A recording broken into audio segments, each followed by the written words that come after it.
전 세계에서 컴퓨터를 제일 잘하는 애죠.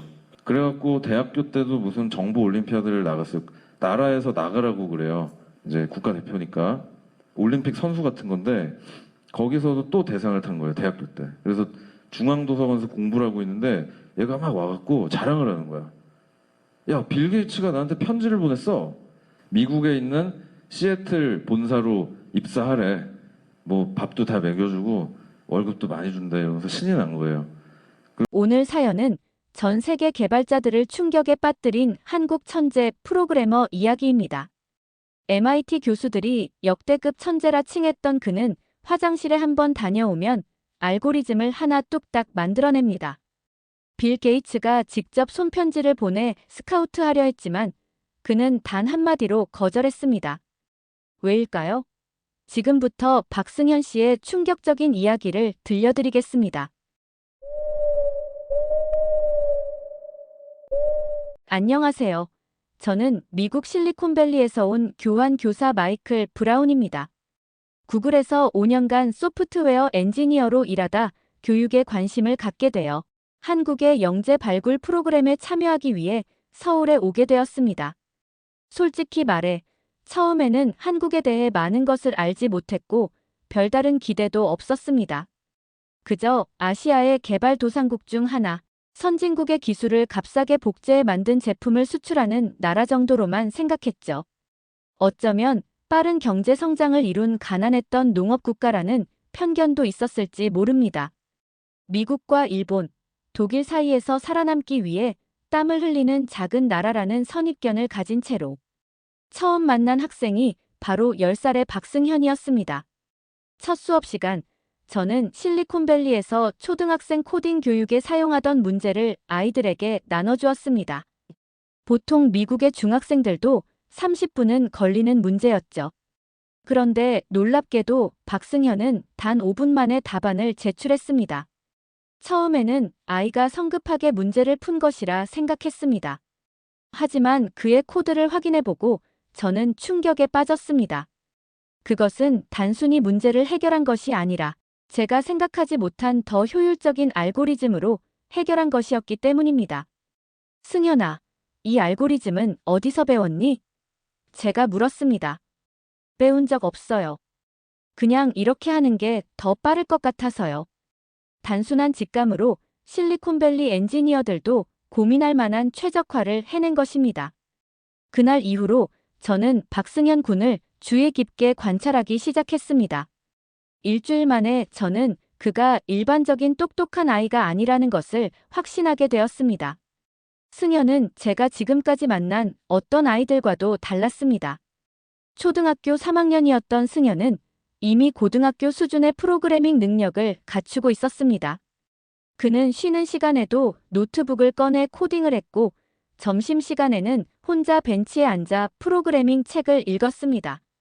다른 아이들이 축구를 하며 놀 때도 승현은 그 모습을 잠시 바라보다가 다시 자신의 세계로 돌아갔습니다. 가장 놀라웠던 것은 그의 학습 속도였습니다. 제가 새로운 개념을 가르치면 승현은 마치 이미 알고 있었던 것처럼 빠르게 이해했고 곧바로 응용하기 시작했습니다. 한 번은 제가 기초적인 인공지능 알고리즘을 설명한 적이 있었는데 일주일 후 승현은 그것을 활용해 간단한 체스 프로그램을 만들어 왔습니다. 10살 아이가 만들었다고는 믿기지 않는 수준이었죠. 이걸 혼자 만든 거니? 제가 놀라서 물었습니다. 네, 인터넷에서 조금 찾아보긴 했지만 대부분은 제가 생각해서 코딩했어요. 승현의 부모님을 만났을 때 저는 그의 천재성이 어디서 왔는지 조금 이해할 수 있었습니다. 아버지는 대학에서 물리학을 가르치는 교수였고 어머니는 수학 교사였습니다. 하지만 두 분 모두 프로그래밍 전문가는 아니었죠. 오히려 승현의 컴퓨터 사용 시간을 제한하려고 노력하고 계셨습니다. 저희도 처음에는 승현이가 그저 컴퓨터 게임에 중독된 줄 알았어요. 어머니가 말씀하셨습니다. 그런데 어느 날 들여다보니 게임을 하는 게 아니라 게임을 만들고 있더라고요. 6살 때였어요. 중학교 1학년이 되었을 때 승현은 우연한 기회에 지역 코딩 대회에 참가하게 되었습니다. 처음에는 주최 측에서 승연의 나이가 너무 어리다며 참가를 거절했지만 그의 초등학교 컴퓨터 교사의 강력한 추천으로 특별히 참가할 수 있게 되었습니다. 그 대회에는 고등학생들과 대학생들, 심지어 IT 회사의 신입 개발자들까지 참가했습니다. 대회는 8시간 동안 진행되었고 참가자들은 주어진 5개의 문제를 해결해야 했습니다. 승연은 4시간 만에 모든 문제를 해결하고 제출했습니다. 심사위원들은 처음에 그의 제출을 믿지 않았고 부정행위 의심까지 했습니다. 하지만 면접 심사에서 승연이 직접 자신의 코드를 설명하고 심지어 더 효율적인 방법까지 제안하자 모두가 그의 천재성을 인정할 수밖에 없었습니다. 13살 소년이 우승자입니다. 발표되는 순간 행사장은 충격과 놀라움으로 가득 찼습니다. 저는 그날 시상식에서 승연이 트로피를 들고 있는 모습을 아직도 생생히 기억합니다.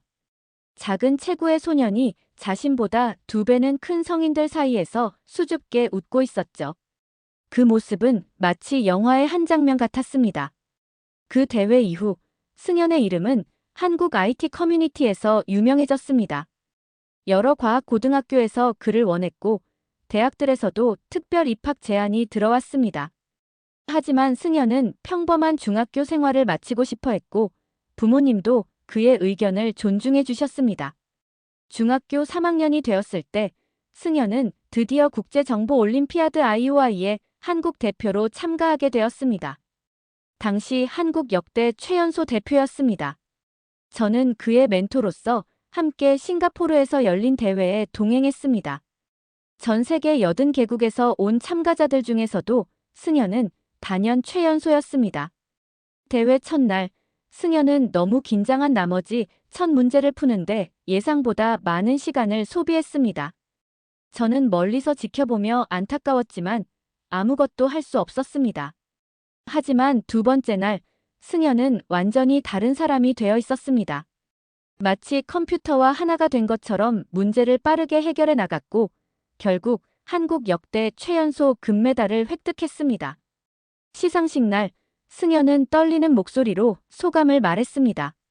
저는 그저 문제를 푸는 것이 즐거웠을 뿐입니다. 이렇게 큰 상을 받게 될 줄은 몰랐어요. 한국을 대표해서 참가할 수 있어 영광이었습니다. 그 순간 저는 제 편견이 얼마나 잘못되었는지 깨달았습니다. 기술을 모방하는 나라라고만 생각했던 한국에서 세계를 놀라게 할 천재가 탄생한 것입니다. 승연이 금메달을 목에 걸고 한국 국기를 들고 있는 모습을 보며 저는 처음으로 한국이라는 나라에 대해 진지하게 생각하기 시작했습니다.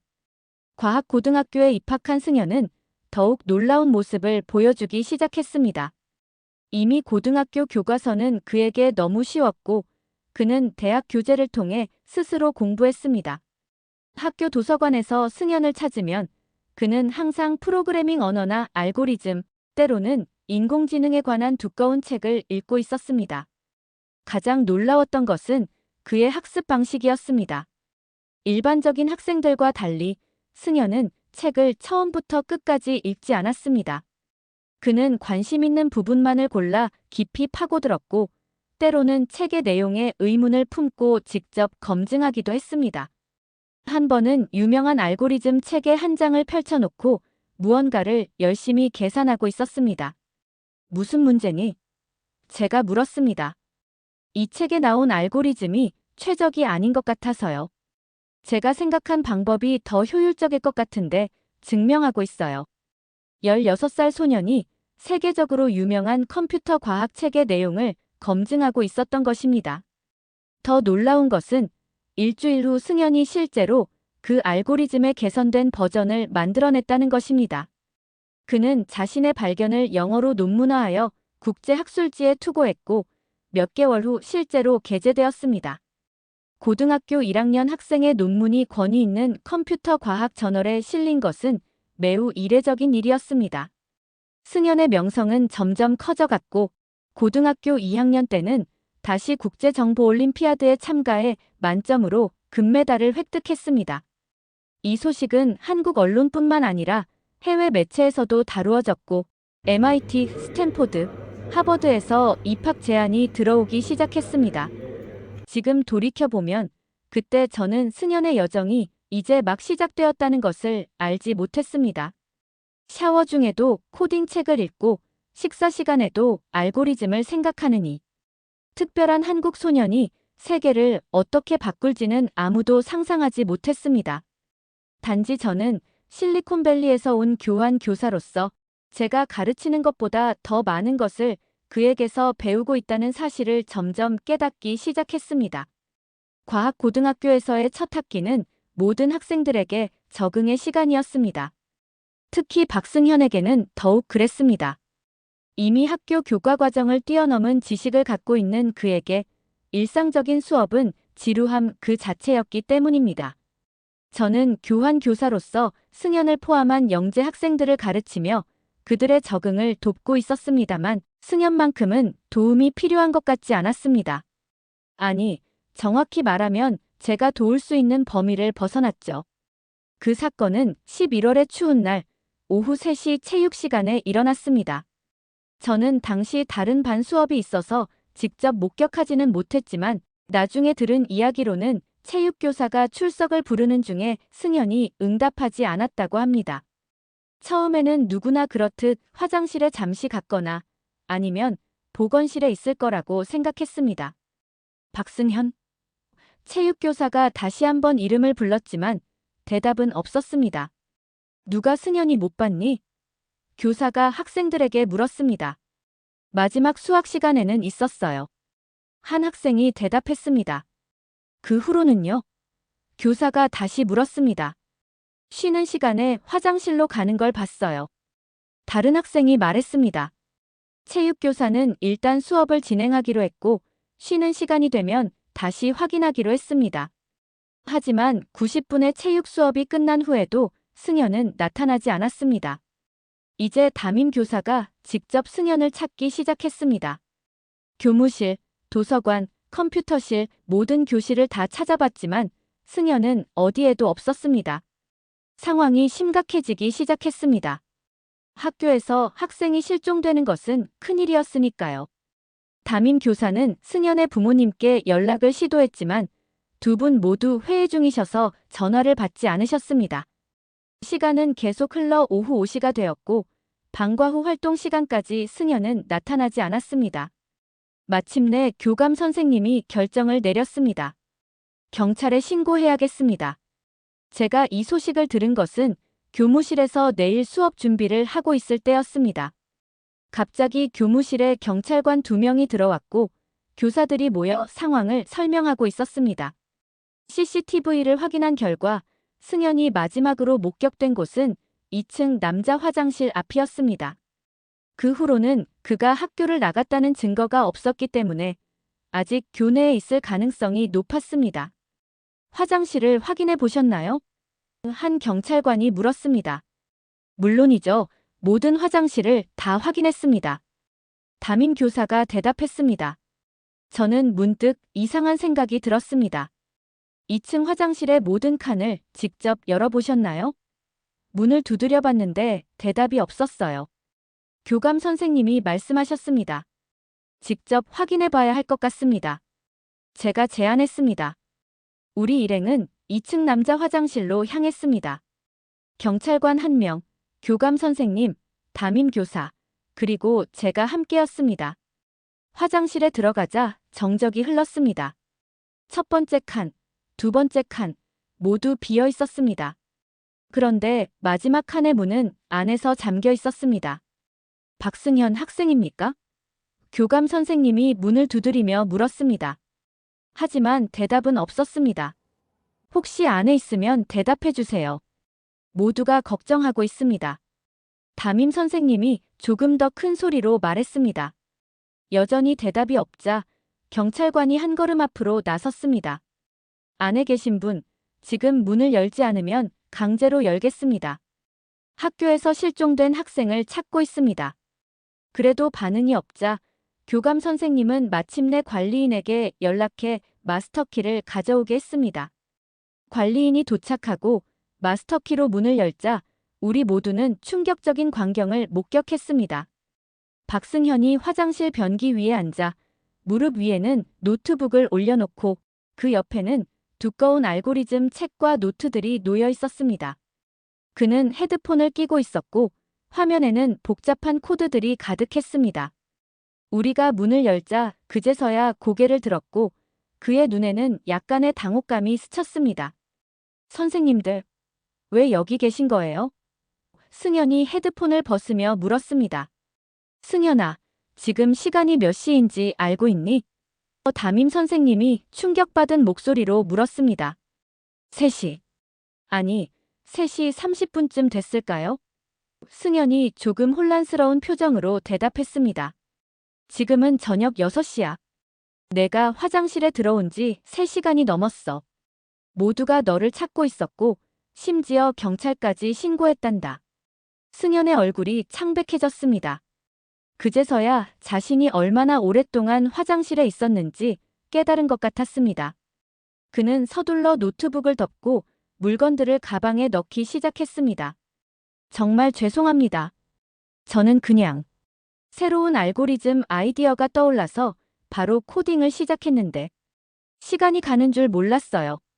그 순간 경찰관의 표정이 어이없음에서 놀라움으로 바뀌었습니다. 학생, 3시간 동안 화장실 변기에 앉아서 코딩을 했다는 거야? 네. 승현이 부끄러움에 고개를 숙였습니다. 교감 선생님은 한숨을 내쉬었습니다. 모두 돌아가자. 다행히 학생이 무사해서 다행이다. 화장실을 나오면서 담임 선생님은 승현의 어깨를 잡고 말했습니다. 승현아, 우린 정말 걱정했어. 내 Tudo julgado 부모님께도 por uma 연락했고 comissão formada. 지금쯤 학교로 Tudo 오고 julgado 계실 por uma 거야. comissão 저는 조금 뒤처져서 승현에게 물었습니다. 그래서 어떤 알고리즘을 개발하고 있었니? 그의 눈이 다시 빛났습니다. 새로운 경로 탐색 알고리즘이에요. 기존 다익스트라 알고리즘보다 30%더 효율적으로 만들 수 있을 것 같아요. 특히 대규모 네트워크에서요. 저는 놀라움을 감출 수 없었습니다. 다익스트라 알고리즘은 컴퓨터 과학에서 가장 기본적이면서도 중요한 알고리즘 중 하나로 수십 년 동안 최적화되어 왔습니다. 그런데 17살 소년이 화장실에서 3시간 만에 그것을 개선했다고 말하고 있었던 것입니다. 증명할 수 있어? 제가 회의적으로 물었습니다. 이미 증명했어요. 그가 자신있게 대답했습니다. 코드도 거의 완성됐고요. 내일 아침에 테스트 결과를 보여드릴게요. 학교 로비에 도착했을 때 승현의 부모님이 이미 와 계셨습니다.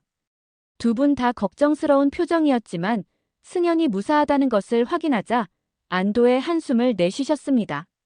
또 그런 일을 한 거니? 승현의 아버지가 물으셨습니다. 그 질문으로 보아 이런 일이 처음은 아닌 것 같았습니다. 죄송해요, 아버지.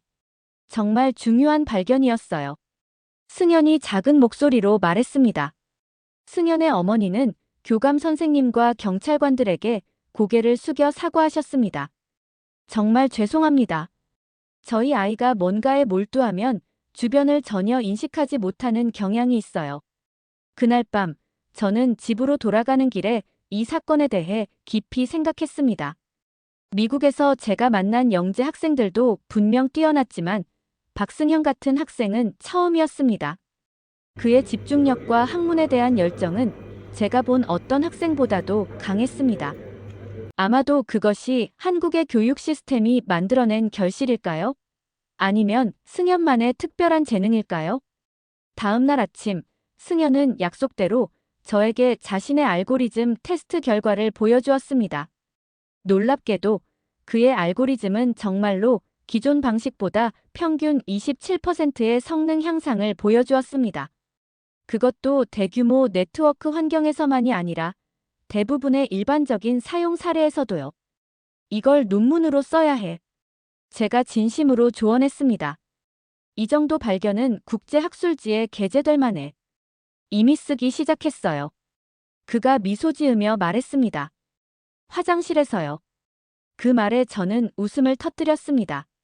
화장실에서 3시간 동안 앉아 있었던 소년의 엉덩이는 아마도 아팠을 텐데 그는 그 고통조차 느끼지 못할 만큼 자신의 연구에 몰두했던 것입니다. 화장실 실종 사건은 학교 내에서 유명한 이야기가 되었습니다. 일부 학생들은 승연을 화장실의 천재라고 부르기 시작했고 몇몇은 그를 비웃기도 했습니다. 하지만 승연은 그런 시선에 전혀 신경 쓰지 않는 것 같았습니다. 그는 여전히 자신만의 세계에 빠져 있었고 점점 더 복잡한 문제들을 해결해 나갔습니다. 이 사건 이후 학교는 승연을 위한 특별 연구실을 마련해 주었습니다. 작은 공간이었지만 그가 방해받지 않고 연구할 수 있는 곳이었습니다. 이것은 단순히 그를 위한 배려가 아니라 다시는 화장실에서 3시간 동안 실종되는 일이 없기를 바라는 학교 측의 현실적인 대책이기도 했습니다. 저는 종종 그의 연구실을 방문했습니다. 대부분의 시간 승연은 컴퓨터 앞에 앉아 무언가를 코딩하고 있었습니다. 하지만 때로는 책상 위에 수많은 책들이 펼쳐져 있고 그는 한 권에서 다른 책으로 빠르게 넘나들며 무언가를 찾고 있었습니다. 한 번은 그가 식사 시간을 완전히 놓친 적이 있었습니다. 저는 그를 위해 도시락을 가져갔고 그제서야 그는 자신이 점심을 먹지 않았다는 사실을 깨달았습니다. 승연아, 이렇게 자신을 돌보지 않으면 건강에 문제가 생길 수 있어. 제가 걱정스럽게 말했습니다. 괜찮아요, 선생님. 저는 뭔가에 몰두하면 배고픔도 잘 느끼지 못해요. 그가 도시락을 받으며 대답했습니다. 그의 연구실 책상 위에는 항상 빈 에너지 드링크 캔들이 쌓여 있었습니다. 그것이 그가 어떻게 밤을 새우면서도 다음날 수업에 지장 없이 참여할 수 있는지에 대한 단서였을 것입니다. 한 번은 그에게 물었습니다. 왜 그렇게 열심히 공부하니? 너는 이미 충분히 뛰어나. 그는 잠시 생각에 잠기더니 대답했습니다. 저는 세상을 바꾸고 싶어요. 코드로요. 더 나은 알고리즘, 더 효율적인 시스템을 만들어서 사람들의 삶을 개선하고 싶어요. 그리고 한국이 세계 IT 강국으로 인정받았으면 좋겠어요. 그의 말에는 단순한 개인적 성취를 넘어선 무언가가 있었습니다.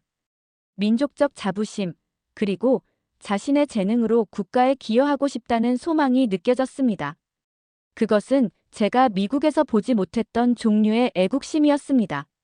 학교 생활 중 또 하나 인상적이었던 것은 승연이 다른 학생들을 돕는 모습이었습니다. 그는 자신의 지식을 독점하지 않았고 오히려 기꺼이 친구들과 공유했습니다.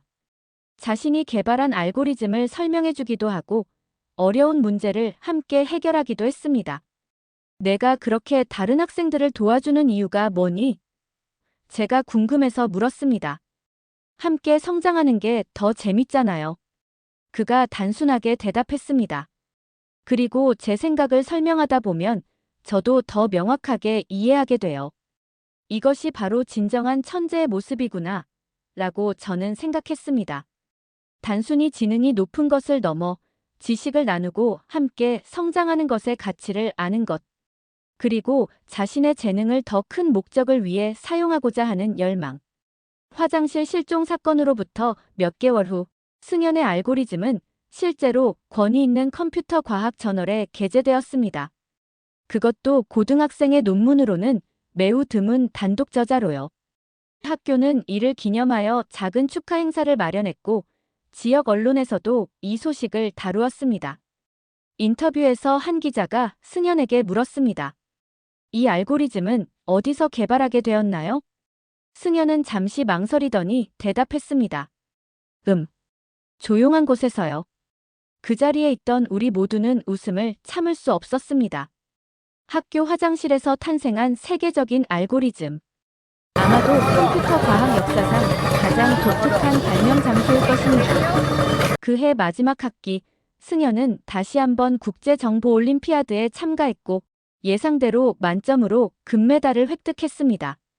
이제 대학들은 그에게 더욱 적극적으로 러브콜을 보내기 시작했고 MIT, 스탠포드, 하버드에서는 전액 장학금 제안까지 들어왔습니다. 그러나 승연의 마음속에는 다른 계획이 있었습니다. 그는 한국을 떠나기 전에 자신의 조국에 무언가를 남기고 싶어 했습니다.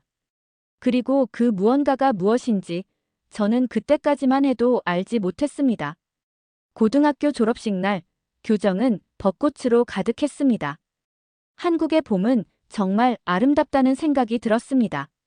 저는 2년간의 교환 교사 임기를 마치고 곧 미국으로 돌아갈 예정이었지만 승연의 졸업식만큼은 꼭 보고 싶었습니다. 그날 승연은 졸업생 대표로 연설을 했습니다. 그의 성적은 물론 최우수였고 이미 국제적으로 발표된 논문만 3편이나 되었으니까요. 오늘부터 우리는 각자의 길을 떠납니다. 그가 연단에서 말했습니다. 저는 곧 미국으로 유학을 떠납니다. 하지만 제 마음은 항상 이곳, 한국에 있을 것입니다. 우리가 배운 지식과 열정으로 세계에 한국의 이름을 알리고 언젠가 더 나은 세상을 만들 수 있기를 희망합니다. 그의 연설은 간결했지만 강렬했습니다. 특히 마지막 부분에서 그의 목소리가 살짝 떨렸던 것이 기억납니다. 연설을 마친 후 그는 내려오며 제게 작은 목소리로 말했습니다. 선생님, 미국에서 잘할 수 있을까요? 물론이지. 저는 확신을 담아 대답했습니다. 넌 이미 세계 최고 수준이야. 걱정할 필요 없어. 하지만 속으로는 약간의 걱정이 있었습니다. 승연은 뛰어난 천재였지만 미국 문화와 영어 환경에서 어려움을 겪을 수도 있었기 때문입니다. 특히 그의 영어는 학술적인 내용은 능숙했지만 일상 회화는 다소 어색했습니다. 승연은 결국 MIT에 전액 장학금으로 입학하기로 결정했습니다. 철저한 실력주의로 유명한 MIT에서 그의 알고리즘 논문이 높은 평가를 받았기 때문이었습니다. 저는 그보다 몇 주 일찍 미국으로 돌아갔고 실리콘밸리의 스타트업에 합류했습니다. 승연과는 이메일로 연락을 주고받기로 했습니다. 승연의 첫 번째 이메일은 그가 미국에 도착한 지 일주일 후에 왔습니다. 브라운 선생님, 미국 생활에 조금씩 적응하고 있습니다. MIT는 정말 놀라운 곳이에요. 하지만 영어로 대화하는 것이 아직 어렵습니다. 그리고 몇몇 학생들은 제가 아시아인이라는 이유로 저를 무시하는 것 같아요. 한 학생은 너희 나라는 삼성폰이나 만들지 않냐고 말했습니다. 하지만 괜찮아요. 제 실력으로 그들에게 보여주겠습니다. 저는 그의 이메일을 읽고 마음이 아팠습니다. 아무리 천재라도 18살 소년이 이런 종류의 편견을 마주하는 것은 쉽지 않았을 것입니다. 저는 격려의 말을 담아 회신했습니다. 몇몇 달 후, 저는 테크뉴스를 통해 놀라운 소식을 들었습니다. MIT의 한국인 학부생이 컴퓨터 과학계의 오랜 난제 중 하나를 해결했다는 것이었습니다. 그 학생의 이름은 박승현이었습니다. 저는 즉시 승현에게 축하 이메일을 보냈고 그의 대답은 겸손했습니다. 그냥 운이 좋았어요. 기숙사 샤워실에서 문득 아이디어가 떠올랐거든요. 노트북을 가져올 시간도 없어서 샤워 중에 머릿속으로 계속 풀어나갔어요. 3시간 동안 샤워를 했더니 룸메이트가 제가 죽은 줄 알고 문을 부수려고 했어요. 그의 이야기를 읽고 저는 웃음을 터뜨렸습니다. 화장실에서 알고리즘을 개발한 그가 이번에는 샤워실에서 컴퓨터 과학의 난제를 해결한 것입니다. 정말 그답다는 생각이 들었습니다. 그해 가을, 저는 실리콘밸리에서 열린 테크 컨퍼런스에 참석했습니다. 거기서 우연히 MIT 컴퓨터 과학과 교수님을 만났고 승현 이야기가 나왔습니다. 오, 당신이 박승현의 멘토였군요. 교수님이 놀라워하셨습니다. 그 학생은 정말 특별합니다. 학부생인데도 교수들도 풀지 못한 문제를 해결하니까요. 처음에는 몇몇 교수들이 그의 해결책을 의심했습니다만 지금은 모두가 인정하고 있어요. 놀라운 점은 그가 이론만 뛰어난 것이 아니라 실용적인 응용 능력도 뛰어나다는 거죠. 교수님의 말씀대로 승현은 이론과 실제 구현 능력 모두에서 비범한 재능을 보였습니다. 그의 논문은 학계에서 큰 반향을 일으켰고 MIT 내에서도 그의 명성은 높아져 갔습니다. 그러던 중 2학년이 되자 승현은 구글 코드잼이라는 세계적인 프로그래밍 대회에 참가했습니다. 이 대회는 전 세계 최고의 프로그래머들이 모여 알고리즘 문제를 해결하는 대회로 구글에서 주최합니다. 매년 수만 명이 참가하지만 결승에 진출하는 것은 극소수입니다. 대회 당일, 저는 승연에게 행운을 빌어주는 메시지를 보냈습니다. 하지만 대회 규모가 워낙 크다 보니 기대는 크게 하지 않았습니다. 세계 최고의 프로그래머들이 모두 참가하는 대회에서 학부생이 우승하는 것은 거의 불가능에 가까웠기 때문입니다.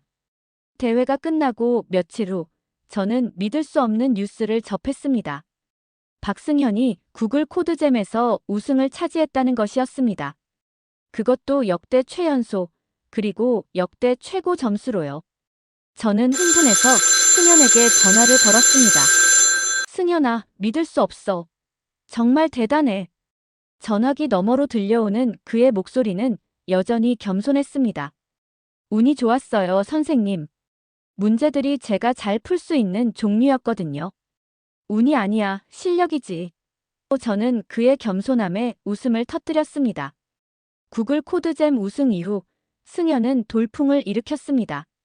미국 언론들은 그를 코딩 몬스터, 알고리즘의 신 등으로 부르기 시작했고 실리콘밸리의 대기업들은 그에게 인턴십 제안을 보내기 시작했습니다.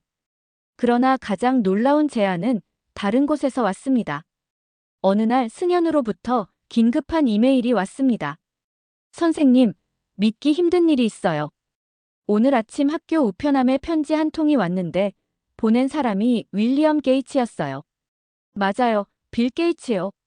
그가 직접 손으로 쓴 편지에서 저를 마이크로소프트에서 일하도록 초대했어요. 그것도 특별 직위로요. 어떻게 해야 할지 모르겠어요. 저는 그 소식을 듣고 깜짝 놀랐습니다. 빌 게이츠가 직접 손편지를 보내는 경우는 정말 드물었기 때문입니다. 저는 그에게 축하한다는 말과 함께 어떤 결정을 내리든 지지한다고 전했습니다. 이 소식은 곧 기술 커뮤니티에서 화제가 되었습니다. 빌 게이츠가 한국인 천재 프로그래머에게 직접 러브콜이라는 헤드라인이 여기저기서 보이기 시작했습니다. 많은 사람들이 승현이 이 제안을 받아들일 것이라고 예상했습니다. 마이크로소프트에서 일하는 것은 많은 프로그래머들의 꿈이었으니까요. 그러나 승현의 결정은 모두의 예상을 뒤엎었습니다.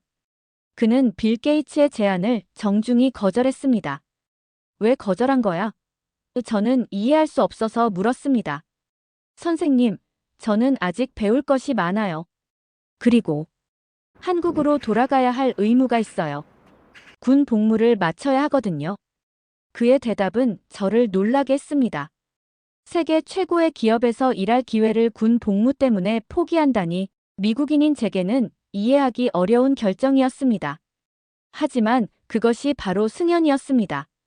자신의 의무와 조국에 대한 책임감을 우선시하는 한국인. 승현의 이런 결정은 미국 언론에서도 큰 화제가 되었습니다. 한국인 천재, 빌 게이츠의 제안 거절하고 군 복무 선택이라는 헤드라인이 나왔고 많은 사람들이 그의 애국심에 감동받았습니다. 하지만 승현에게는 또 다른 계획이 있었습니다. 그는 학사 과정을 3년 만에 마치고 한국으로 돌아가기로 결정했습니다. 보통 4년이 걸리는 과정을 그는 3년 만에 모든 학점을 이수했고 그것도 최우수 성적으로요. 졸업을 앞두고 MIT는 그에게 대학원 진학을 강력히 권유했습니다. 그의 지도 교수는 박승현과 같은 학생은 100년에 한 번 나올까 말까 한 인재라고 평가했습니다. 하지만 승현의 마음은 이미 정해져 있었습니다. 졸업식 날, 저는 다시 한번 승현을 만날 수 있었습니다. 제가 그의 멘토였던 만큼 그는 저를 특별히 졸업식에 초대했습니다. 검은 가운을 입은 그의 모습은 여전히 수줍었지만 눈빛은 더욱 자신감으로 빛나고 있었습니다. 어떤 기분이야? 제가 졸업식 후 물었습니다. 설레요. 그리고 조금 두렵기도 해요. 그가 솔직하게 대답했습니다. 한국에 돌아가면 뭘 할 계획이니? 군 복무를 마치고 나서 한국 IT 산업을 발전시키는데 기여하고 싶어요. 우리나라가 단순히 하드웨어만 잘 만드는 게 아니라 소프트웨어와 알고리즘 분야에서도 세계를 선도했으면 해요. 그의 말에서 저는 진정한 비전을 느낄 수 있었습니다. 그것은 단순한 개인적 성공을 넘어선 자신의 나라를 발전시키고자 하는 원대한 꿈이었습니다. 승연이 한국으로 돌아간 후 저는 그와 정기적으로 연락을 주고받았습니다. 그는 사이버 사령부에 배치되어 국가 보안 시스템을 강화하는 일을 맡게 되었다고 했습니다. 군 생활 동안에도 그의 재능은 빛을 발했고 국방부에서는 그에게 특별 프로젝트를 맡기기도 했습니다. 어느 날 승연으로부터 흥미로운 이메일이 왔습니다. 선생님, 제가 개발한 보안 알고리즘이 국제 표준으로 채택될 가능성이 있어요. 군대에서 개발한 것인데 상부에서 허락을 받아 학술 논문으로 발표했더니 큰 반향이 있었어요. 다음 달에 스위스 제네바에서 열리는 국제 사이버 보안 컨퍼런스에 초청받았습니다. 그의 소식을 들으며 저는 그가 군 복무 중에도 세계적인 성과를 내고 있다는 사실에 다시 한번 놀랐습니다. 많은 사람들이 군 복무를 경력의 공백기로 여기는데 승연은 그 시간조차 자신의 발전과 국가 기여를 위해 활용하고 있었습니다. 제네바 컨퍼런스에서 승연의 발표는 대성공이었습니다. 그의 알고리즘은 기존 방식보다 100배 빠르게 암호화 공격을 탐지할 수 있었고 동시에 자원 사용량은 30%나 줄였습니다. 이것은 특히 모바일 장치와 같은 제한된 자원을 가진 환경에서 중요한 발전이었습니다. 발표 후 여러 글로벌 기업들이 그에게 접근했습니다. 구글, 아마존, 페이스북 현 메타 등 실리콘밸리의 거물들이 천문학적인 연봉을 제시하며 그를 스카우트하려 했습니다. 하지만 승연은 여전히 자신의 의무를 다하기 위해 한국으로 돌아갔습니다. 군 복무를 마친 직후 승연은 제게 또 다른 놀라운 소식을 전했습니다. 그는 실리콘밸리의 모든 제안을 거절하고 한국에서 자신의 스타트업을 설립하기로 결정했다는 것이었습니다. 왜 그런 결정을 내렸어? 저는 궁금했습니다. 실리콘밸리의 제안은 연봉만 수백만 달러에 달했기 때문입니다. 선생님, 저는 한국이 IT 강국으로 더 발전했으면 해요. 단순히 스마트폰이나 반도체를 만드는 것을 넘어서 소프트웨어와 알고리즘 분야에서도 세계를 선도하는 나라가 되길 바랍니다. 제가 미국에서 일하면 개인적으로는 성공할 수 있겠지만 한국에서 창업하면 더 많은 한국 청년들에게 기회를 제공할 수 있을 것 같아요. 그의 답변에서 저는 깊은 애국심과 비전을 느낄 수 있었습니다. 승연은 단순히 돈이나 명예를 추구하는 것이 아니라 자신의 재능으로 조국을 발전시키고자 하는 진정한 열망을 가지고 있었습니다. 승연의 스타트업 네오코어는 인공지능 기반 보안 솔루션을 개발하는 회사였습니다. 그는 군 복무 중 개발했던 알고리즘을 기반으로 더욱 발전된 사이버 보안 시스템을 만들고자 했습니다. 초기에는 투자를 받는데 어려움을 겪었지만 곧 한국의 대기업들이 그의 기술력을 알아보고 투자를 시작했습니다. 하지만 스타트업의 길은 결코 순탄치 않았습니다.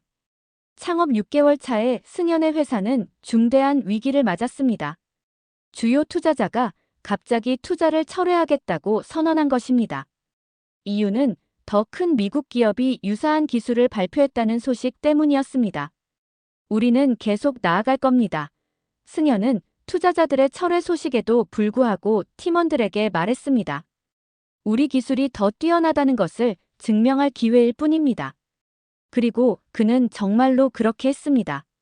주야로 연구실에 머물며 알고리즘을 개선했고 결국 미국 기업의 솔루션보다 40%더 효율적인 시스템을 개발해냈습니다. 이 성과는 국제보안 컨퍼런스에서 발표되었고 전 세계 기술 전문가들을 놀라게 했습니다. 한국의 작은 스타트업이 실리콘밸리 거인을 이겼다는 헤드라인이 국제기술 매체들을 장식했고 투자자들은 다시 승연의 회사로 돌아왔습니다. 이번에는 더 많은 자금과 함께요. 승연의 성공 스토리는 한국 젊은이들에게 큰 영감을 주었습니다. 우리도 할 수 있다는 자신감을 심어준 것입니다. 많은 컴퓨터 과학도들이 그를 롤모델로 삼았고 한국 내 창업 열풍도 불기 시작했습니다. 저는 이 모든 과정을 멀리서 지켜보며 감동받았습니다. 한때 제 학생이었던 수줍은 소년이 이제는 세계를 놀라게 하는 기업가이자 혁신가로 성장한 것입니다. 그리고 무엇보다 그가 자신의 성공을 개인적인 부나 명예가 아닌 조국의 발전과 다른 이들에게 기회를 제공하는 데 사용하고 있다는 점이 저를 감동시켰습니다. 승연의 스타트업이 2주년을 맞았을 때 그는 저를 한국으로 초대했습니다. 저는 그 초대를 기쁘게 받아들였고 10년 만에 다시 한국을 방문하게 되었습니다. 서울에 도착했을 때 저는 이 도시가 얼마나 변했는지에 놀랐습니다. 더욱 현대적이고 활기찬 모습이었고 특히 강남 지역은 실리콘밸리를 연상시킬 정도로 많은 테크 기업들이 모여 있었습니다. 승연의 회사 네오코어는 강남의 높은 빌딩 중 하나에 위치해 있었습니다. 사무실에 들어서자마자 저는 그곳의 에너지를 느낄 수 있었습니다. 젊은 엔지니어들이 열정적으로 일하고 있었고 벽에는 다양한 수상 경력과 특허 증서들이 걸려 있었습니다. 승연은 저를 보자 반갑게 맞이했습니다. 그는 더 이상 수줍은 학생이 아니었습니다. 이제 그는 자신감 넘치는 CEO였고 300명이 넘는 직원들을 이끌고 있었습니다. 회사를 둘러볼래요? 그가 제안했습니다. 회사 투어 중 저는 네오코어가 단순한 보안, 회사를 넘어 다양한 분야의 혁신적인 기술을 개발하고 있다는 것을 알게 되었습니다. 인공지능, 블록체인, 양자 컴퓨팅까지 모든 최첨단 기술 분야에서 연구가 이루어지고 있었습니다. 가장 인상적이었던 것은 미래 인재 프로그램이었습니다. 승연은 한국의 영재 학생들을 발굴하고 육성하는 프로그램을 운영하고 있었고 이미 수백 명의 학생들이 이 프로그램을 통해 교육받고 있었습니다. 이 프로그램의 아이디어는 어디서 얻었니? 제가 물었습니다. 선생님과의 경험에서요. 그가 미소 지으며 대답했습니다. 선생님처럼 학생들의 가능성을 믿고 지원해주는 멘토가 있다면 어떤 어려움도 극복할 수 있다고 생각했어요. 저는 더 많은 한국 학생들이 그런 기회를 가졌으면 해요. 그의 말에 제 가슴이 뭉클해졌습니다. 제가 그에게 작은 도움을 준 것이 이렇게 큰 선순환으로 이어질 줄은 몰랐습니다. 승연의 네오코어는 이제 세계적인 기업으로 성장하고 있었습니다. 그들의 보안 솔루션은 전 세계 30개국 이상의 정부와 기업들에서 사용되고 있었고 그들이 개발한 알고리즘은 여러 국제 표준으로 채택되었습니다. 미국으로 돌아가기 전날 밤 승연과 저는 한강변에서 걸으며 이야기를 나눴습니다. 서울의 야경은 정말 아름다웠고 빌딩들의 불빛이 강물에 반사되어 마치 별들이 물 위에 떠 있는 것 같았습니다. 가끔 생각해요. 승연이 말했습니다. 만약 제가 빌 게이츠의 제안을 받아들였다면 지금쯤 어떻게 되었을까요? 아마 마이크로소프트에서 수백만 달러를 벌고 있었겠지. 제가 농담처럼 말했습니다. 네, 아마도요. 그가 웃으며 대답했습니다. 하지만 지금처럼 행복하지는 않았을 것 같아요. 여기, 제 조국에서 제가 성장한 이 땅에서 변화를 만들어가는 것이 저에게는 더 큰 의미가 있어요. 그 순간 저는 진정한 성공이 무엇인지 다시 생각하게 되었습니다. 그것은 단순히 돈이나 명예가 아니라 자신이 믿는 가치를 위해 살고 다른 이들의 삶에 긍정적인 영향을 미치는 것이었습니다. 그리고 승연은 그 모든 것을 이루고 있었습니다. 그날 밤 저는 오랜만에 한국 소주를 마셨습니다. 승연과 건배하며 저는 속으로 생각했습니다. 내가 가르친 것보다 더 많은 것을 그에게서 배웠구나. 다음 날 공항으로 가는 길에 승연이 저에게 작은 선물을 건넸습니다. 그것은 한국 전통 도자기로 만든 작은 펜던트였습니다. 이건 제가 직접 디자인했어요. 백자의 알고리즘 코드를 새겼죠. 한국의 전통과 현대 기술의 만남이라고 생각해 주세요. 그 선물은 지금도 제 책상 위에 놓여 있습니다. 그리고 그것은 저에게 항상 한국의 천재 소년, 그가 어떻게 세계를 놀라게 했는지, 그리고 무엇보다 그가 어떻게 자신의 나라에 대한 사랑으로 더 큰 꿈을 이루어가고 있는지를 상기시켜 줍니다. 승연의 이야기는 여전히 계속되고 있습니다. 그의 회사는 이제 글로벌 테크 기업으로 성장했고, 그는 한국 IT 산업의 새로운 아이콘이 되었습니다. 하지만 제가 그에 대해 가장 자랑스럽게 생각하는 것은 그가 자신의 재능과 성공을 다른 이들과 나누는 방법을 알고 있다는 점입니다. 한때 화장실에서 3시간 동안 알고리즘을 개발하다 실종 신고된 그 소녀는 이제 수천 명의 젊은이들에게 영감을 주는 리더가 되었습니다. 그리고 그의 이야기는 저에게 한국이라는 나라, 그리고 한국인들의 뛰어난 재능과 열정, 그리고 그들의 깊은 애국심에 대해 완전히 새로운 시각을 갖게 해주었습니다. 2년간의 병역 의무를 마치고 전역한 날, 승현은 생각보다 더 큰 공허함을 느꼈습니다. 사이버 사령부에서 국가 안보를 위해 일하는 것은 보람찼지만 세상은 그 사이 빠르게 변해 있었습니다. 특히 인공지능과 클라우드 컴퓨팅 분야는 눈 깜짝할 사이에 발전했고 승현은 자신이 뒤처진 느낌을 지울 수 없었습니다. 서울 강남의 한 카페에서 저는 오랜만에 승현을 만났습니다. 군복무를 마친 그는 더 성숙해 보였지만 눈빛에는 불안감이 서려 있었습니다. 모든 것이 너무 빨리 변했어요. 그가 커피잔을 만지작거리며 말했습니다.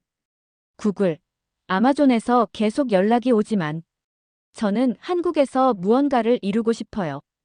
그의 꿈은 담대했습니다. 한국 자체 기술로 세계적인 AI 플랫폼을 개발하는 것. 하지만 현실은 냉혹했습니다.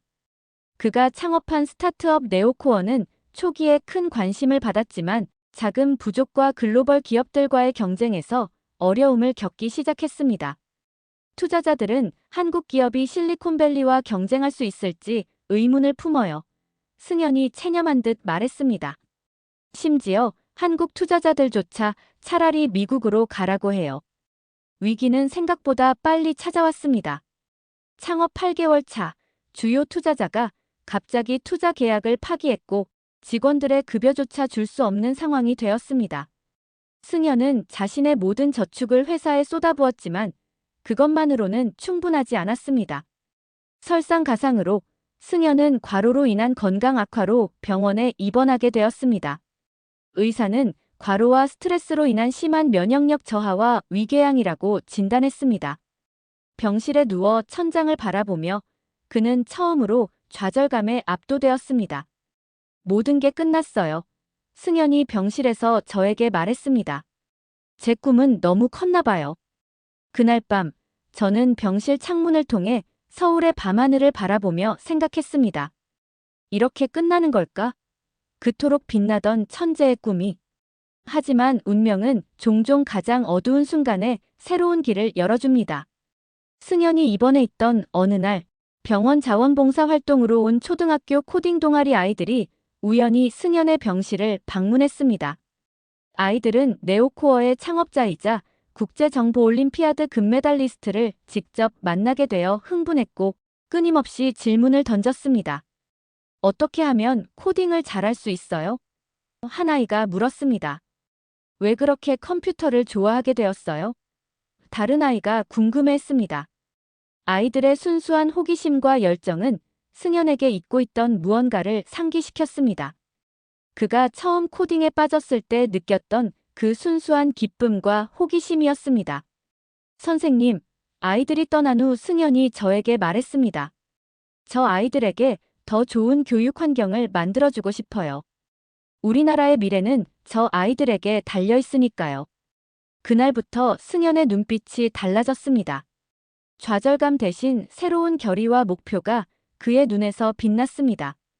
병상에서도 그는 노트북을 꺼내 새로운 비즈니스 모델을 구상하기 시작했습니다. 이번에는 AI 기반 교육 플랫폼이었습니다. 제 기술을 교육에 접목시키면 더 많은 아이들이 쉽게 코딩을 배울 수 있을 거예요. 그가 열정적으로 말했습니다. 그리고 그 아이들이 미래의 한국 IT를 이끌어갈 거예요.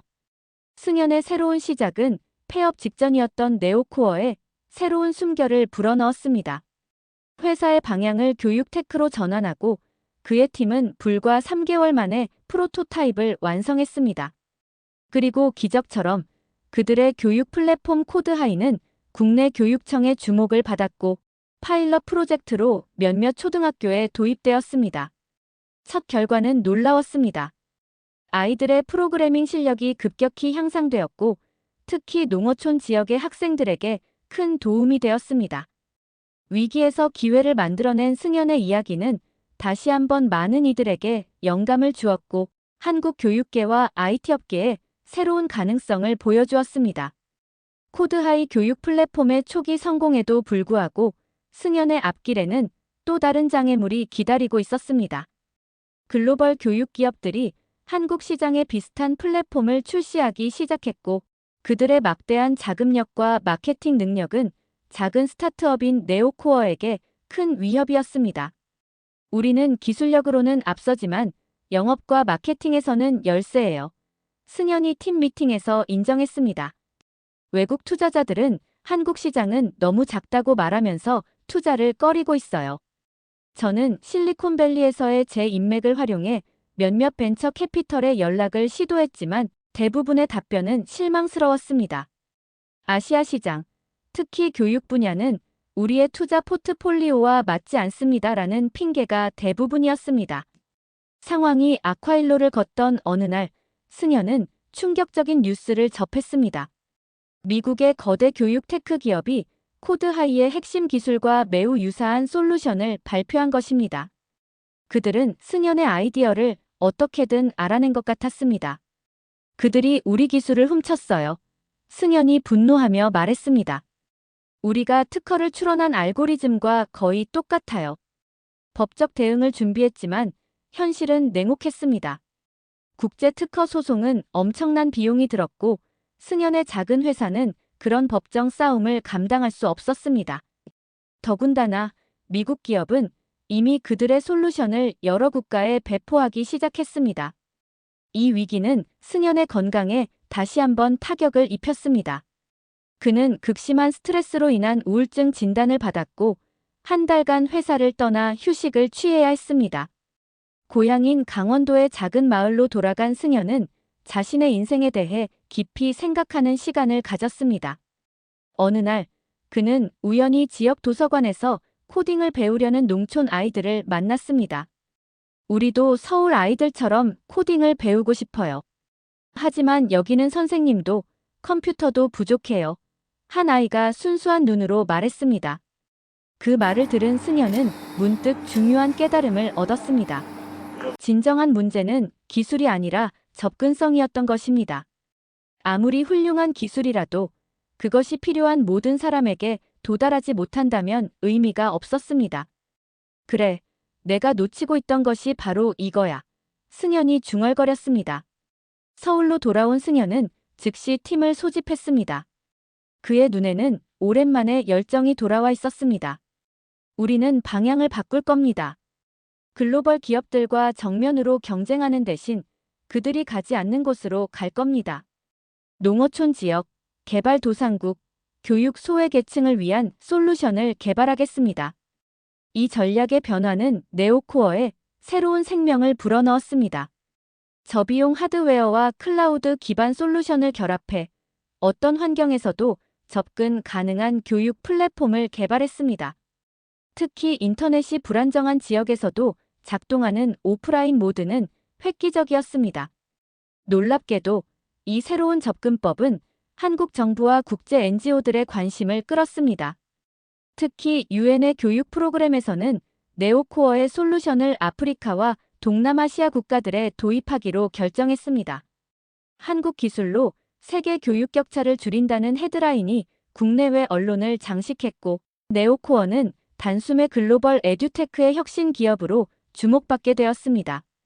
승연의 위기 극복 이야기와 그의 사회적 미션은 많은 이들에게 영감을 주었고 특히 젊은 한국 창업자들에게 우리도 할 수 있다는 자신감을 심어주었습니다. 우리나라의 IT 강점을 사회적 가치와 결합했을 때 그 힘은 세계를 변화시킬 수 있습니다. 승연이 스타트업 컨퍼런스에서 말했습니다. 한국 기술의 미래는 단순한 이윤 추구가 아닌 인류의 보편적 문제를 해결하는 데 있습니다. 이 말은 저에게 깊은 인상을 남겼습니다. 과거 제가 가르쳤던 수줍은 천재 소녀는 이제 글로벌 비전을 가진 리더로 성장했고 그의 꿈은 개인적 성공을 넘어 세상을 더 나은 곳으로 만드는 것으로 확장되었습니다. 네오코어의 전환점은 유엔의 디지털 교육 접근성 프로젝트에 참여하면서 시작되었습니다. 승연의 저비용 교육 플랫폼은 아프리카와 남아시아의 시골 지역에 배포되었고 그 효과는 즉각적이었습니다. 인터넷 연결이 불안정한 지역에서도 아이들은 코딩을 배울 수 있게 되었고 심지어 몇몇 학생들은 국제 프로그래밍 대회에서 입상하기 시작했습니다. 케냐 시골 마을의 14살 소녀가 국제 코딩 대회에서 우승했습니다. BBC 뉴스의 헤드라인이 전 세계에 울려 퍼졌습니다. 그녀가 사용한 학습 도구는 한국 스타트업 네오코어의 교육 플랫폼입니다. 이 뉴스는 전 세계 기술 산업에 충격파를 던졌습니다. 글로벌 테크 기업들이 수십억 달러를 투자한 초고가 교육 플랫폼보다 한국의 작은 스타트업이 개발한 솔루션이 실제 교육, 격차 해소에 더 효과적이라는 사실이 입증된 것입니다. 우리는 화려한 기능보다 실질적인 접근성에 집중했습니다. 승연이 CNN과의 인터뷰에서 말했습니다. 최첨단 AI보다 더 중요한 것은 어떤 환경에서도 작동하는 안정성입니다. 실리콘밸리의 반응은 빨랐습니다. 구글, 애플, 메타구, 페이스북에서 동시에 인수 제안이 들어왔고 제시된 금액은 한국 스타트업 역사상 최고 수준이었습니다.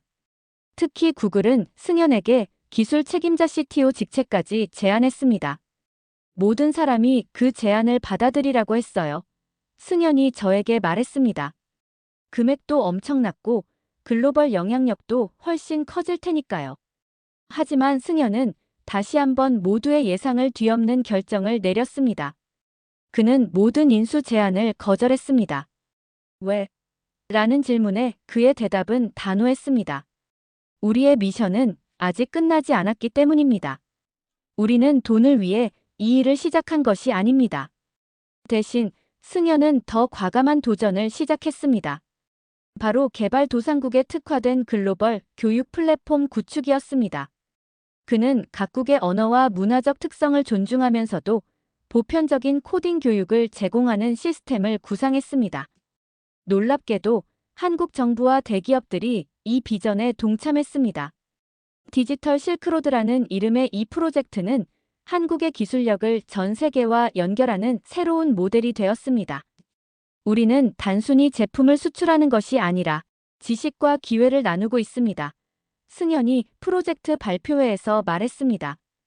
이것이 진정한 기술 강국의 책임이라고 생각합니다. 2년 후 네오코어의 교육 플랫폼은 전 세계 78개국 1억 명 이상의 학생들이 사용하게 되었습니다. 특히 코로나19 팬데믹 기간 동안 이 플랫폼은 많은 국가의 교육 시스템을 유지하는 데 중요한 역할을 했습니다. 한국의 온라인 교육 기술이 팬데믹 중 글로벌 학습 위기를 구했다는 타임지의 표지. 기사는 전 세계에 한국 IT의 위상을 다시 한번 각인시켰습니다.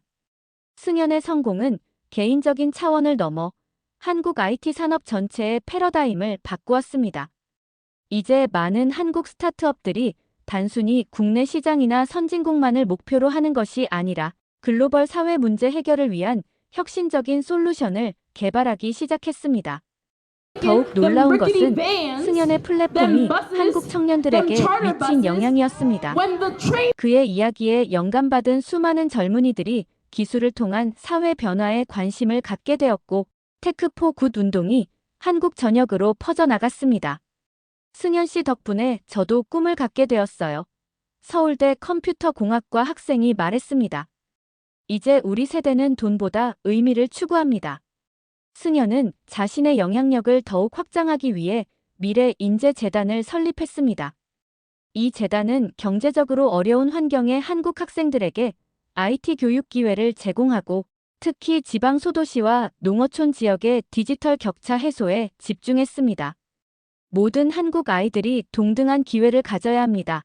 승연이 재단 출범식에서 말했습니다. 서울에서 태어났건 작은 어촌 마을에서 태어났건 상관없이요. 이제 승연은 단순한 기업인을 넘어 사회적 혁신가로서 전 세계의 주목을 받게 되었습니다. 다보스 세계 경제 포럼에서 그는 기술의 사회적 책임에 대해 연설했고, TED 강연에서는 디지털 평등이 가져올 미래를 주제로 감동적인 이야기를 전했습니다. 전 세계 언론들은 그를 실리콘밸리를 뒤흔든 한국의 혁신가, 21세기 디지털 교육의 개척자로 칭하기 시작했습니다. 심지어 몇몇 언론에서는 그를 스티브 잡스를 넘어선 한국의 천재라고 묘사하기도 했습니다. 하지만 승연에게 가장 보람찬 순간은 화려한 수상식이나 언론의 주목이 아니었습니다. 그것은 아프리카의 작은 마을에서 그의 플랫폼으로 공부한 아이들이 보내온 손편지였습니다. 당신 덕분에 저는 프로그래머가 되는 꿈을 꿀 수 있게 되었어요. 감사합니다. 이 편지를 읽으며 승연은 자신의 여정이 옳았음을 다시 한번 확신했습니다. 화장실에서 코딩하던 그 괴짜 소녀는 이제 세계를 바꾸는 리더가 되었고, 그가 꿈꾸던 한국 기술의 세계적 위상도 현실이 되었습니다. 뉴욕 유엔 본부 총회장은 전 세계에서 모인 사람들로 가득 찼습니다. 오늘은 글로벌 디지털 교육 이니셔티브 출범식이었고, 기조 연설자로 박승현이 초청되었습니다.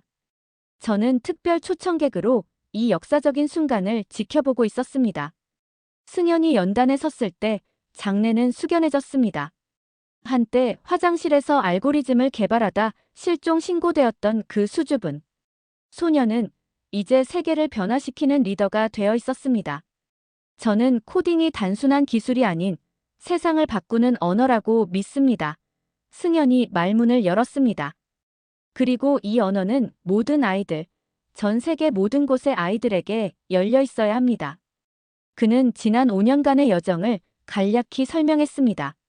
네오코어의 교육 플랫폼이 어떻게 전 세계 150개국 3억 명의 아이들에게 코딩 교육을 제공했는지, 그리고 어떻게 디지털 문맹을 퇴치하는 데 기여했는지를 말이죠. 하지만 오늘 저는 더 큰 도전을 제안하고자 합니다. 승현이 진지한 표정으로 말했습니다. 향후 10년 내에 모든 아이들, 소외된 지역의 모든 아이들에게 양질의 디지털 교육을 제공하는 것입니다. 그는 디지털 평등 2030 프로젝트를 발표했습니다. 네오코어와 한국 정부, 그리고 여러 글로벌 파트너들이 함께하는 이 프로젝트는 50억 달러 규모의 투자로 전 세계 교육, 소외 지역의 디지털 교육 인프라를 구축하는 것이 목표였습니다. 이 프로젝트의 핵심 기술은 모두 한국에서 개발됩니다. 승현이 자부심을 담아 말했습니다. 우리는 세계 IT 시장의 단순한 참가자가 아닌 방향을 제시하는 리더가 되었습니다. 연설이 끝나자 기립박수가 쏟아졌습니다. 유엔 사무총장은 승현의 손을 굳게 잡으며 당신은 디지털 시대의 진정한 평등을 위해 싸우는 혁명가라고 치켜 세웠습니다. 그날 저녁 승현과 저는 맨해튼의 한 한식당에서 저녁을 함께 했습니다. 전 세계 언론의 주목을 받는 바쁜 일정 속에서도 그는 여전히 예전의 그 겸손한 모습을 간직하고 있었습니다. 선생님, 제가 여기까지 올 수 있었던 건 모두 당신의 격려 덕분이에요. 승현이 소주잔을 들며 말했습니다. 아니야. 이건 모두 내 노력의 결과야. 제가 대답했습니다. 솔직히 말해서 처음 널 봤을 때 이렇게 될 줄은 몰랐어. 승현은 잠시 생각에 잠기더니 말했습니다. 가끔 되돌아보면 제 인생의 모든 순간이 이 지점으로 이어졌던 것 같아요. 화장실에서의 실종 사건, 빌 게이츠의 제안 거절, 창업의 실패와 재기. 모든 것이 의미가 있었어요. 그의 말에 깊은 통찰이 담겨 있었습니다. 성공이란 단순히 영광의 순간만이 아니라 실패와 도전, 그리고 그것을 극복하는 과정 모두를 포함하는 것이었습니다. 다음 날, 우리는 브루클린의 한 공립학교를 방문했습니다. 이곳은 네오코어의 교육 프로그램을 미국에서 가장 먼저 도입한 학교 중 하나였습니다. 교실에 들어서자 아이들이 승현을 알아보고 환호성을 질렀습니다. 미스터 박, 제가 만든 게임 보여드릴게요. 한 소녀가 신나게 외쳤습니다. 저는 당신처럼 코딩으로 세상을 바꾸고 싶어요. 다른 아이가 말했습니다. 승현은 한 아이 한 아이의 프로젝트를 진지하게 살펴보며 조언을 해주었습니다. 그의 눈에는 깊은 감동이 서려 있었습니다. 학교를 나오면서 승연이 말했습니다. 이게 바로 제가 꿈꾸던 세상이에요. 국적과 인종, 경제적 배경에 상관없이 모든 아이들이 기술의 힘으로 자신의 꿈을 이룰 수 있는 세상. 그날 저녁 타임스퀘어의 대형 전광판에는 승연의 유엔 연설 장면과 함께 한국의 천재가 세계 교육의 미래를 바꾸다라는 헤드라인이 비춰졌습니다. 그 아래에는 대한민국 국기가 자랑스럽게 펄럭이고 있었습니다. 제 성공은 개인의 것이 아닙니다. 승연이 그 광경을 바라보며 말했습니다. 이것은 한국의 성공이고 한국 교육의 성공입니다. 우리나라가 세계에 기여할 수 있는 가장 큰 자산은 바로 인재입니다. 그의 말은 한국인으로서의 깊은 자부심과 함께 세계 시민으로서의 책임감을 동시에 담고 있었습니다. 10년 전, 저는 한국을 단지 아시아의 작은 나라, IT 기기를 잘 만드는 나라 정도로만 생각했습니다. 하지만 승연을 통해 저는 한국의 진정한 힘을 보게 되었습니다. 그것은 끊임없는 도전 정신, 교육에 대한 열정, 그리고 더 나은 세상을 만들고자 하는 의지였습니다. 승연의 이야기는 이제 전 세계 청년들에게 영감을 주는 전설이 되었습니다. 특히 개발도상국의 젊은이들에게 그는 희망의 상징이었습니다. 박승현처럼 나도 할 수 있다는 믿음이 그들에게 새로운 가능성을 열어주었습니다. 얼마 전 승현은 자신의 고향인 강원도의 작은 마을에 최첨단 코딩 교육센터를 설립했습니다. 모든 것은 처음으로 돌아가는 법이죠. 그가 개관식에서 말했습니다. 저는 이곳에서 자라며 세상을 꿈꿨고 이제 이곳의 아이들이 더 큰 꿈을 꿀 수 있기를 바랍니다. 최근 포브스지는 승현을 세계에서 가장 영향력 있는 50인 중 한 명으로 선정했고 타임지는 그를 세계를 변화시키는 꿈을 현실로 만드는 혁신가라고 칭했습니다. 하지만 승현에게 가장 의미 있는 인정은 따로 있었습니다. 한국의 한 초등학생이 보내온 손편지에는 이렇게 쓰여 있었습니다. 승현 오빠처럼 저도 코딩으로 세상을 바꾸고 싶어요. 우리나라가 자랑스러워요. 승현은 이 편지를 자신의 사무실에 소중히 걸어두었습니다. 그에게 있어 진정한 성공이란 자신처럼 꿈을 가진 다음 세대에게 영감을 주는 것이었기 때문입니다. 한국인으로 태어난 것이 제 인생 최고의 축복입니다. 승현이 최근 인터뷰에서 말했습니다. 우리의 교육 철학, 끈기, 그리고 공동체 정신이 제가 이루어낸 모든 것의 기반이 되었습니다. 오늘도 세계 어딘가에서는 승현의 이야기에 영감받은 아이들이 코딩을 배우고 있습니다. 화장실에서 실종될 정도로 학문에 몰두했던 한국의 천재. 소년이 이제는 전 세계 수백만 아이들의 미래를 밝히는 별이 된 것입니다. 그리고 미국에서 온 교환 교사는 이 모든 과정을 지켜보며 한 가지 확신을 갖게 되었습니다. 한국은 단순한 IT 강국을 넘어 인류의 미래를 밝히는 등불이 되었다는 것을. 그리고 그 중심에는 화장실에서 코딩하던 괴짜 천재 박승현이 있었습니다. 여러분, 오늘 박승현 이야기 어떠셨나요? 화장실에서 3시간 동안 알고리즘을 개발하다 실종 신고까지 당했던 괴짜 천재. 소년이 세계를 변화시키는 리더가 되기까지의 여정이었습니다. 참 놀랍지 않으세요? 한국의 평범한 소년이 어떻게 전 세계 교육의 패러다임을 바꿨는지, 빌 게이츠의 제안도 거절하고 자신만의 길을 걸었는지. 이런 이야기를 들으면 저도 가슴이 뭉클해집니다.